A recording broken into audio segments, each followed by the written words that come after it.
Good morning, everybody. Thanks for the warm welcome extended to us in this event. I'm really thrilled to see the arrangements and the variety of activities. I don't want to stand between you and these activities for long. I wanted to share a few words which I feel are relevant to everybody interested in technology today. A few days back, I read an article which was from a research firm or consulting firm. They were making a statement that about 23% of a lawyer's work can be automated. So what it means is, out of, let's say, somebody spends 100 hours doing some legal work, out of that, about 23 hours of work can be automated, can be done by machines. It doesn't need a real human being to do it. It was very interesting to note, and I started thinking about it. Okay, lawyers who are considered to be one of the highest members of the society, if almost 1/4 of their work can be done by machines, where are we heading? We are already talking about automation a lot. We are talking about driverless cars. We are talking about many other fields where automation is either coming or has already come or will come. People are absolutely sure about it. Years back, when ATMs or automated teller machines were introduced, we were not at all sure that they can do the job of a physical teller, a human being sitting in the bank. You go, stand in a queue, give a filled form, the teller looks at it, intelligently makes a decision what to do, and either pays you money or says, sorry, I can't pay you because of ABCD reasons. So when machines started doing this, it was something which was an unbelievable change. But today, it's normalcy. I think most of the people in this generation will not even know a world where ATM machines didn't exist. Same way, today we may be talking about driverless cars as a possible innovation, but 10 or 15 years down the line, it may be taken for granted. It's there everywhere, and why did we even think about will it happen or not? So, what does it mean for us? We already started taking the benefits of automation. For example, most of my bills are automatically paid. I don't go stand in a queue and then pay. I don't even remember that those bills need to be paid. So they are automatically picked by some program, and then it's automatically taking money from my credit card or debit card, and then it is automatically paid. Many of the things that we buy today are manufactured using automated machines. A few days back, I saw a video which was a collection of automated machines which do various things. And one piece which was fascinating to me was how an umbrella is manufactured. So it's like some things go this side and something presses and suddenly an umbrella comes out on the other side. It was something like magic. So we keep looking at such automation. We are using automation, but when automation comes to our field, we are worried. The same news about lawyers, which was interesting to me. Imagine I am a lawyer and I am reading that news. It won't be interesting anymore. It will be probably frightening. Is my job going away?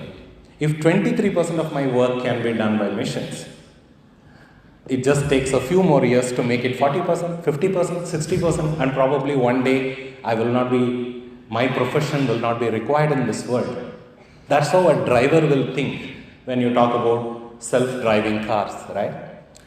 So, can we be sure that any field is immune to this automation? For example, doctors. Can doctors say, my field can never be automated, my role is always done by me and no machine can do my job? The truth is, no such profession exists in this world which cannot be automated. So I started thinking aloud. As a programmer, as a software developer, can my profession be automated someday? If yes, what happens to me? Or other people who are entering my field as software programmers. So, for us to understand that, let's dive deep a bit on what can be automated. We talk about machine learning. For a machine to learn something, you need some data. You need some predictable data. For example, you go to Google, you type one word, the next word is automatically suggested for you. That is automated because millions and millions of people have used the first word that you used along with the second word, which the system has analyzed and come to a conclusion that it is something which is, these two words are always used together, and then it suggests the second word to you. Similarly, I start typing a word in Google. After 3-4 letters, it fills the rest. Let's say a word contains 10 letters, and after 2-3 letters, it is able to predict what I am going to type, and then it is suggesting me the whole word. Now, can we say that Google is taking away our job as writers? No. We see that more as a tool. It is a tool which is helping us in our activity. We don't think it's taking away anything from us. Human brain is capable of doing many things. For example, we can remember things. We can remember instructions. Things in the sense, when India gained freedom, what is the capital of Karnataka, such facts we can remember. We can remember instructions, for example, how to change a light bulb. We remember that. Then actually executing what we remember. So the brain gives instructions to various body parts and then we are able to do that activity. And then it has a creative part which allows us to probably write a poem, write an article, think creatively about a problem and then come up with a solution which nobody has thought about before. It helps us handle emotions, so we are able to love our fellow human beings, we are able to get angry when something wrong happens and so on. So our brain does so many things, and we already started relying on automation to outsource some of these things from brain to automated machines. For example, we don't remember phone numbers anymore, do we? We outsourced that activity of remembering phone numbers to some of the automated devices that we have with us. Similarly, I don't remember email address of any of my colleagues. I just type 1 or 2 letters from their names and the email ID pops open. I don't have to remember. I started relying on a machine for that already. Birthdays. I don't remember birthdays of most of my friends except very close friends and probably a couple of relatives. That itself is becoming difficult because we started becoming so much reliant on Facebook or some other system to come and tell us today is the birthday of your close friend.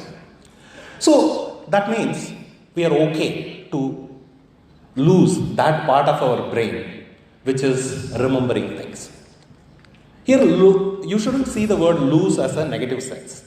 I'm using it in a very positive sense. I use a computer, I use a mobile phone, or I use Facebook as a tool. I outsource my activity of remembering certain things to this tool so that I can use the remaining time in something more useful, something more creative, something which only I can do. Similarly, we are moving towards instructions and executing them. For example, there are automated machines which can do things which human beings were doing earlier. I was talking about the umbrella making machine, which was probably done by a human being or 7-8 human beings earlier. But today, a single machine is doing it. Why? Because the thought process is that remembering instructions is also not a good use of my brain. Let's outsource it to some machine. So, whether we like it or not, these things are definitely going to move to automation. And we being the creative people we are, we should be happy that this happens, not feel bad. Let's say every day the work that you do, out of which 20% is mindless work, something which can be done by a machine, I should be happy to give it to a machine so that I can spend all my energies in the remaining 80% of work, which is creative and useful and only I can do it. So let's take an example. Let's say you own a store. Every time when somebody wants to buy something, you prepare a bill, you write it down with a pen and paper, what items that they purchased, you collect money from them, and then you give the change to them, and then you close a transaction. By doing this, you are able to do probably 100 items a day you can sell. Not more than that, because you are limited by your capacity to go write that bill, collect the money, pay the balance, and so on. With automation, this can dramatically change. So you can have barcodes for all products. You can have a barcode scanner which automatically fills the details of the product, such as name, price, and all those things. The bill is automatically printed. The money is collected using a credit card probably. These days we even have simple systems where you have to just touch the machine with the credit card and the money is detected. Or you leave it to the customer. You post a QR code. People can simply scan it and then pay it. So by doing all these, I am able to probably sell 1,000 items a day, which is a 10x improvement. So here, I have basically given away the mindless work that I used to do to these machines, to these automated systems, and they have helped me achieve 10x improvement on my business. So that means if you use it wisely, automation is actually going to help. It lets you use your brain for your creative work, which cannot be done by a machine. But there is another angle to it. Let's think about the same store example, but I am not the owner, I am a cashier.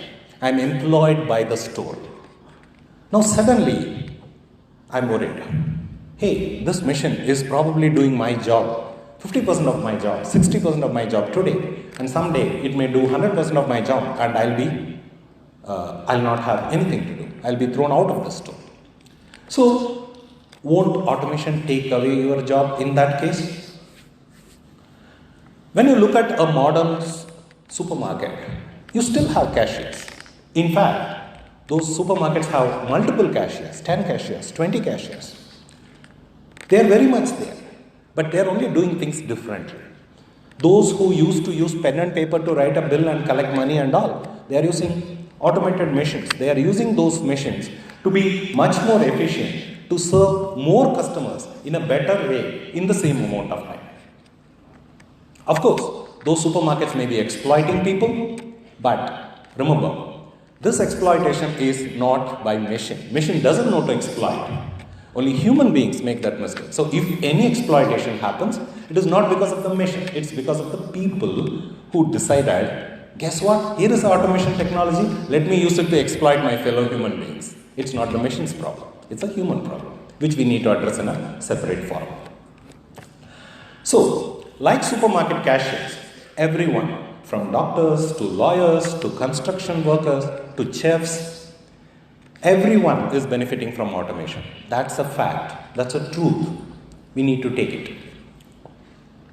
Being able to equip ourselves with automation tools is actually seen as a success skill today. Those who are able to adopt automation and make themselves better with it grow faster than others who are resisting automation. So there is no point in resisting automation. So what does it mean to us? Forget lawyers, forget cashiers, forget doctors. We are not them. We are programmers. We are IT professionals. What does it mean to us? As programmers, we also benefit a lot from automation, even though we don't realize it. When I write code, I use autocomplete, which means I don't have to remember commands and specific syntax to be used to write a particular piece of code. A lot of my code is auto-generated. I supply some initial parameters and a lot of my code is auto-generated and I'm able to use it. And on top of it, I just build my intelligent logic, which only I can do.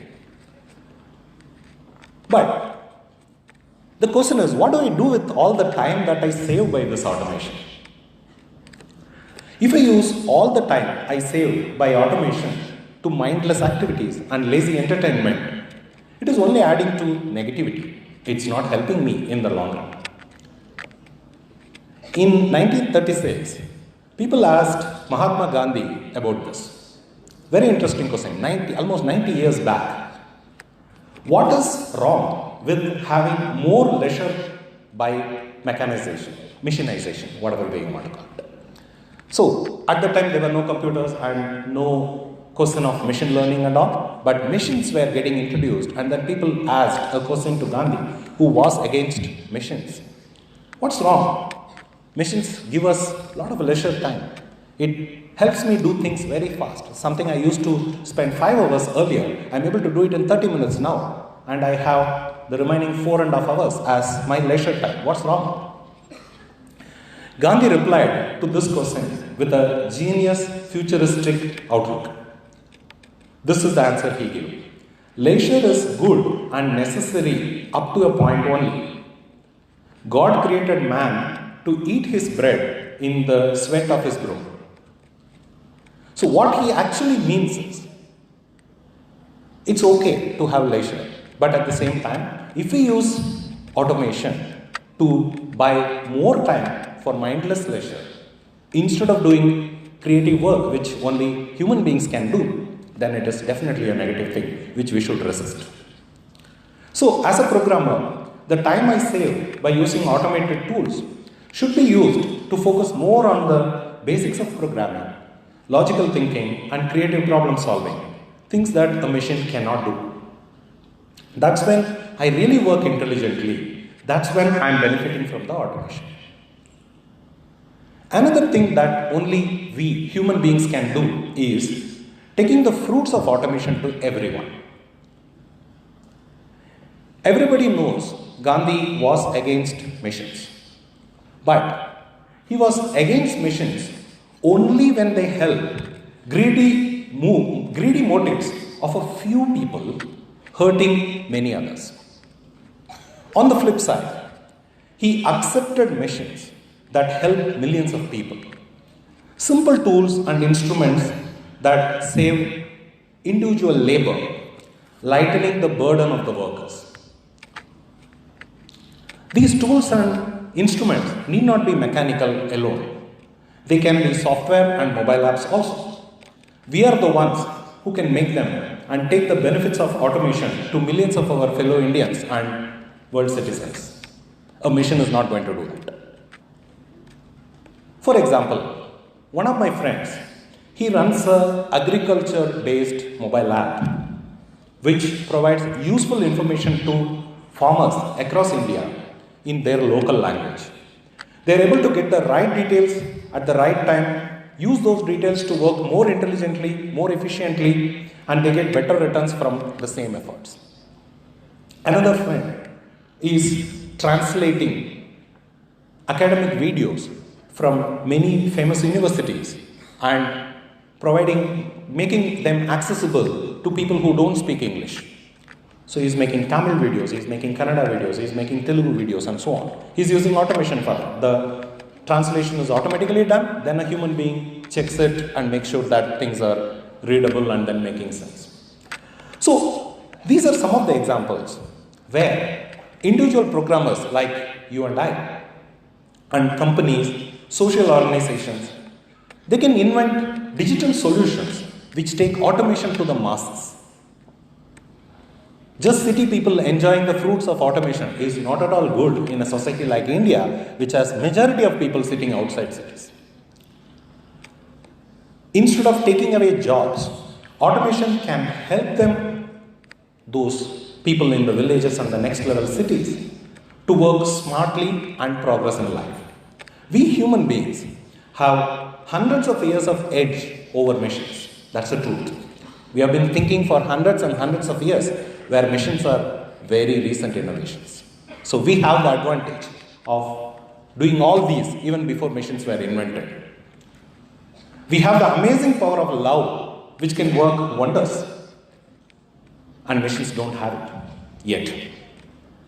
Let's put these to the right use and create a deep impact in the world around us. As technologists, I feel that's our primary duty. Thank you.